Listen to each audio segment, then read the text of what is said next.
We're finishing up our little sermon series on love, and we're going to close with a reminder of those few verses in Corinthians there, the letter that Paul wrote explaining love. If I speak with the tongues of men and of angels, but do not have love, I have become a noisy gong or a clanging cymbal.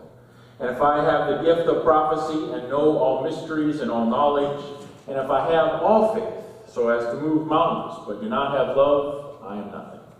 And if I give all my possessions to feed the poor, and if I deliver my body to be burned, but do not have love, it profits me nothing. Love is patient, love is kind, and is not jealous. Love does not brag, it is not arrogant, it does not act unbecomingly, it does not seek its own, it is not provoked, does not take into account a wrong suffered, does not rejoice in unrighteousness, but rejoices with the truth, bears all things, believes all things, hopes all things, endures all things. Love never fails. But if there are gifts of prophecy, they will be done away. If there are tongues, they will cease. If there is knowledge, it will be done away. For we know in part, and we prophesy in part. But when the perfect comes, the partial will be done away. The word of God for the people of God. May the Spirit add a blessing to our understanding of it.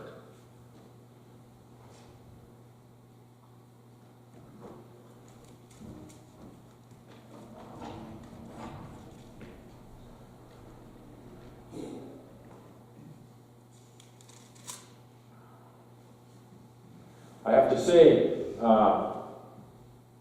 this is one of those weeks where I like to do it all the time. Read commentaries, sometimes find other sermons that have been written on a subject and just read through them, because you never know. Sometimes someone might have an idea that I hadn't thought of, or looked at it from a different angle that I hadn't thought of. And there was this particular sermon from a pastor called Kerry Haynes from about 3 years ago that talked about love, that really kind of brought this whole love chapter home, if you will. So part of this sermon was inspired by that sermon there, to give him some credit. But as you may know, we were doing a series on love. Some of you are probably heartbroken that the series is almost over.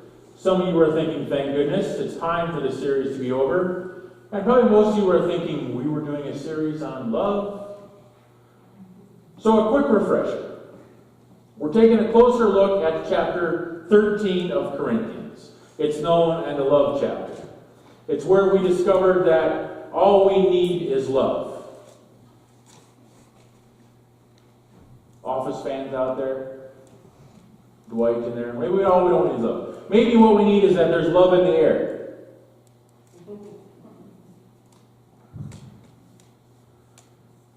What we have learned is that love, hopefully, is an action. Love is something that needs to be done. It's a whole lot more than just a word. So we have the church in Corinth that Paul has started, and I don't know if it's a couple years, months later before he gets a few letters or visits from people in church saying, we're having trouble. We're fighting, we're arguing, things are not going smoothly. So Paul writes a couple letters to them, 1st and 2nd Corinthians. So they're having trouble fighting, they're gossiping, they're prideful, they're cliquish, they're breaking off into groups, they're deciding who's better, who's worse, based on the different kind of spiritual gifts that they have. And then Paul writes them a couple letters saying, basically, you knuckleheads, it's not about who's better, it's about sharing and loving. Then we get this 13th chapter in love, where Paul spends a little bit of time explaining what love is and what love isn't. But he basically says love is the most important thing. It's the thing that lasts. Faith, hope, and love. The one that will last is love in the end. So right before this 13th chapter, Paul goes on a little bit of a list of spiritual gifts, and he kind of explains to them how they may cease, prophesy, speaking in tongues.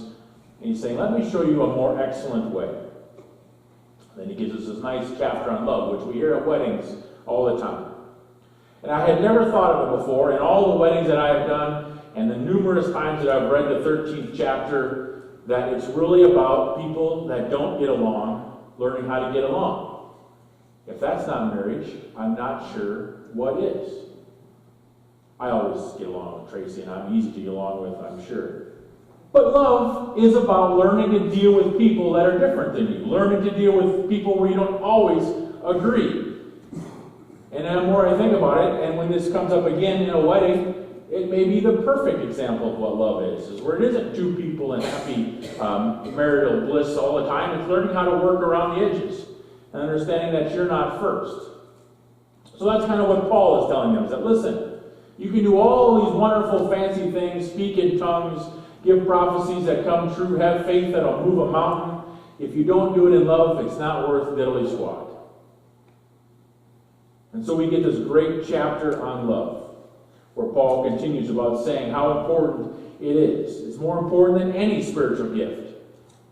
And he's telling us is that you can do love. You can't. It's not being in love. It's not a feeling or emotion. Love is more something that you do. We get a culture today where they're infatuated with infatuation. It's got nothing to do with love. How many television shows are there where people fall in love and they pick their mate based on a television show? Maybe they get a few episodes. Maybe you get one episode. What was that one show? 90-Minute Fiancé or something like that. Maybe 90-Second Fiancé. And then we wonder why relationships don't last. But there are lots of people that haven't experienced love or don't know how to do love. And Paul is saying, love isn't easy, but love is necessary. Many times in the Bible, you've probably heard the term where God is love. And when you hear this description of the way love, when love is written out, you might hear it described as this is the way Christ loved us. If you want a role model in love, you look at the way Jesus lived his life. And we've been talking about that in confirmation. We've been going through a little bit of Jesus' life, dealing with the miracles and the people he hung out with and the people that he chose to hang out with him, to follow him. And if you read the life Jesus lived, he spent most of his time hanging out, preaching with, loving, caring for people we spend most of our time trying to avoid. Jesus was the supreme example of love, saying, "Come, follow me." No prerequisites, no demonstrations of faith or prophecy or speaking in tongue or spiritual gifts, just saying, "Follow me," and the rest will take care of itself.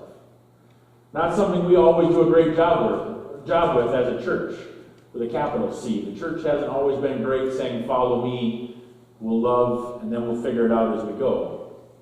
A lot of times it's no, this first, that first, follow this rule, do this thing, demonstrate this, then follow me, or then join us. That's probably another series of sermons about living like Jesus. But Jesus is our supreme example of love, right? Choosing to die for us while we're all unworthy of that sacrifice. So we get the fancy Greek word agape, which means sacrificial love. It's more than the romantic love of eros, but that also comes from God. It's more than the friendship and the bond of the philia kind of love, and it's more than the parental sacrifice of storge love. Agape love is usually seen as the kind of love that comes from God, the selfless, the unselfish, the seeking to do what's best for the other kind of love. The "For God so loved the world that he gave his only Son." That's the agape, the giving love. There was an anonymous letter wrote, say, about what is the love of God. And it says, the love of God is like a mother's calming words, a father's strong embrace, a friend's laughing countenance telling my soul, I am not alone in this world. There are others who travel with me. The love of God is not like a list of joyful burdens or joyless burdens, a symbol of power, a religion that spews hate and anger toward others and makes God in its own image. The love of God is like a safe place, a gift, a helpful note in life, love, responsibility, and death. Love is not like a competition, a salary earned, a scolding from parents who are not happy how you turned out. Love of God is like a perfect day, a one-of-a-kind love. A relationship so wonderful that words fail to do it justice. The Bible takes and paints a picture of love that's action. True love acts. We all know how words are cheap. You want to know if your actions match up. Does your walk match your talk, if you will? A writer, Donald Barnhouse, took a look at there's 9 fruits of the Spirit listed in Galatians, a book in the Bible. And he took each one and said how it's love shining through. Love is the key. Joy is love singing. Peace is love resting. Long-suffering is love enduring. Kindness is love's touch. Goodness is love's character. Faithfulness is love's habit. Gentleness is love's self-forgetfulness. Self-control is holding the reins. I like that description of love because it is love and action. These are some of the examples of what it looks like when we do love. And that's what hopefully we talked about in the sermon series. The whole thing that we learn is that anytime we learn about Christianity or aspects of what it's like or what we're challenged like to live a Christian, it's about doing. We can say all the right things. We can quote Bible verse up and down, left and right. We can even do some of the right things, but if it is not done out of love, then it really means nothing. Right? Paul says love is patient, it's gracious, it's generous, it's never envious, never brags, it's never arrogant, it's selfless towards others. It finds no pleasure in someone else's sin, even the sin of an enemy. Love is devoted to truth, protects, believes, hopes, and endures. It never fails. Love is action. It puts others' needs first. It serves. It builds the lives of others up, and it helps. The kind of love that prompts you to sit in the hospital waiting room with a friend, to drop off a note of encouragement, to have the hard discussions about life and changes in life. A love that cares, actions that care about doing other person's or taking care of other person's interests. Serves a cup of coffee or a piece of dessert, or love that patiently teaches a new game. Does the world need this kind of love? Obviously. God gives it to us and He expects us to pass it on to others. Jesus urged people to be radical in their love. Not just your love for your friends, but He even says love for your enemies. Does that include the coworker that frustrates the heck out of you? Does that include the neighbor who always gets on your nerves, or the relative that said something stupid and uncaring to you? Yes, yes, and yes. Jesus has said in the Gospel of John, "As I have loved you, so you must love one another."